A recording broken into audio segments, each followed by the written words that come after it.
Hey everyone, it's Epoch here, and this is my entry into this week's comic book cover challenge set by Allan at Comic Collector Geek. This week's theme is quite a broad theme. It is Spider-Man covers.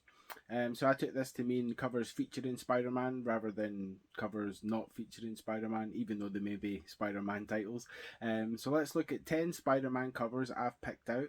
I've tried to pick out covers that weren't some of the more sort of like iconic covers that people think of right away. I've tried to stick to the secondary Spider-Man titles just to pick out some cool covers from there. So let's take a look at 10 Spider-Man covers that I've picked out from my personal comic book collection. First up is Ultimate Spider-Man #1. This is the free comic book day edition that I picked up from the very first free comic book day back in 2002. I've never really been a fan of the Ultimate continuity or the Ultimate universe from Marvel, but I can't deny this is a really cool cover of Spider-Man swinging through New York. It's kind of cool as well because it's almost as if they've used I think it's actually an actual photograph they've used of the area and imposed Spider-Man on top of that. But it's still a really cool cover, even though I'm not a super fan of the Ultimate Universe. So that's Ultimate Spider-Man #1. My next pick is X-Force #4. I thought this was a really cool one. This was a team up between Spider-Man and X-Force running between this issue, X-Force #4, and I believe number 16 of the Adjectiveless Spider-Man run. These are flip books. They're all told kind of in widescreen, so it'll probably look better if I put the cover this way. But as X-Force #4, I've got Spider-Man here teaming up with X-Force. I just thought it was a really cool cover. So that's X-Force #4.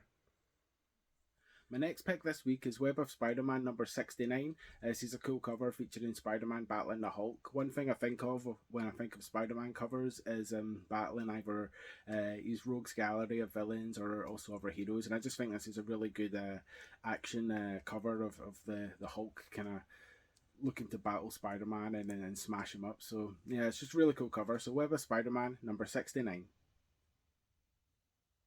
The next cover this week is Web of Spider-Man #107. This is another cool battle cover. Here we have him fighting Sandman, who's one of his oldest villains, as well as fighting Quicksand as well. So there's a lot of sand action going on, and Spider-Man's kind of sinking to the bottom there, almost drowning in the sand. So I just thought this was a cool way of showing Sandman and Quicksand's powers on a cover. So that's Web of Spider-Man #107.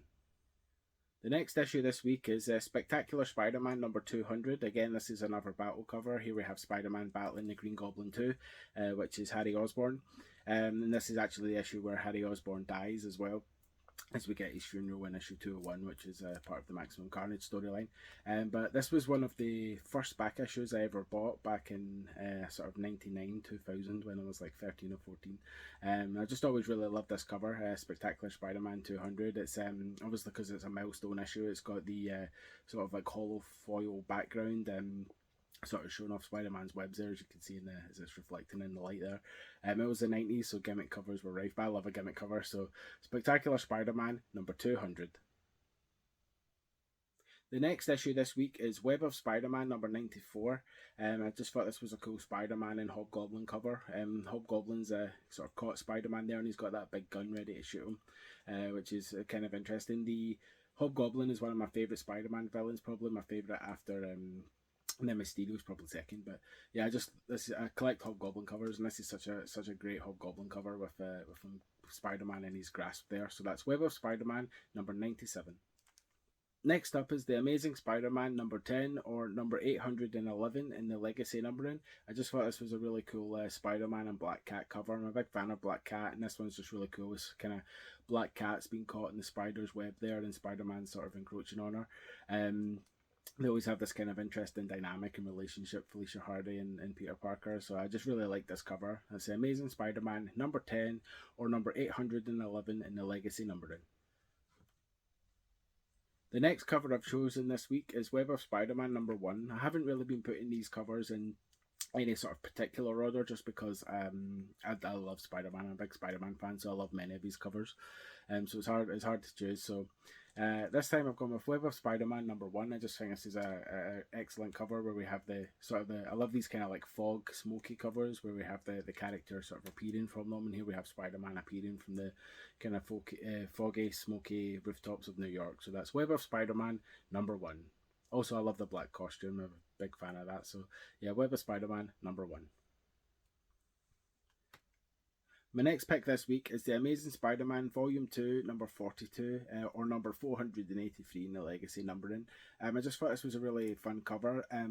Red's my favourite colour, so this is a cover that's kind of rendered just in red and black. And the black of Spider-Man's costume there is almost negative space, which I think is really fun and interesting. Here he is sort of crawling on this giant web with all these sort of like crooks and villains tied up around him. So I just think that's a really cool one. So that's Amazing Spider-Man Volume 2, number 42, or number 483 in the Legacy numbering.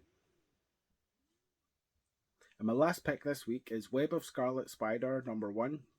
I know this is probably a controversial one because the Clone Saga doesn't get a lot of love, but I absolutely love the Scarlet Spider costume. The first time I saw it in the mid-90s, I just fell in love with it. So when I started collecting comics, I had to get the Scarlet Spider covers. I did toy between showing this and his first appearance in Web of Spider-Man. But to be honest, I think this is a much better cover, showcasing the costume and just that classic pose of Spider-Man swinging in flight. So this is the Ben Reilly version of Spider-Man, so Scarlet Spider, and Web of Scarlet Spider number 1, showing that kind of classic kind of a street level hero costume with a kind of torn up hoodie and stuff. I just think it's a great costume. So that's Web of Scarlet Spider number 1. So that was my entry into this week's comic book cover challenge set by Allan at Comic Collector Geek. This week's topic was Spider-Man covers, which is quite a broad topic as there's so many different Spider-Man titles out there, not to mention all the times he appeared in other people's books. But what I tried to do for this one, as I said before, was to showcase some covers that might normally get some love. They're covers that I enjoy, but they're not covers that would normally appear in top 10 lists because there's so many more iconic Spider-Man covers out there which could be shown. So if you'd like to take part this week, then please use the hashtags hashtag Spider-Man Covers and hashtag Friday Comic Challenge, and that way everyone in the community can take a look at the Spider-Man covers in your collection. And you never know, they might see something that they might want to add to their own collection. If you'd like to check out some of my previous entries into the comic book cover challenge, and please check out this playlist that's linked here at the side. And until then, I'll see you next week. Thanks for watching.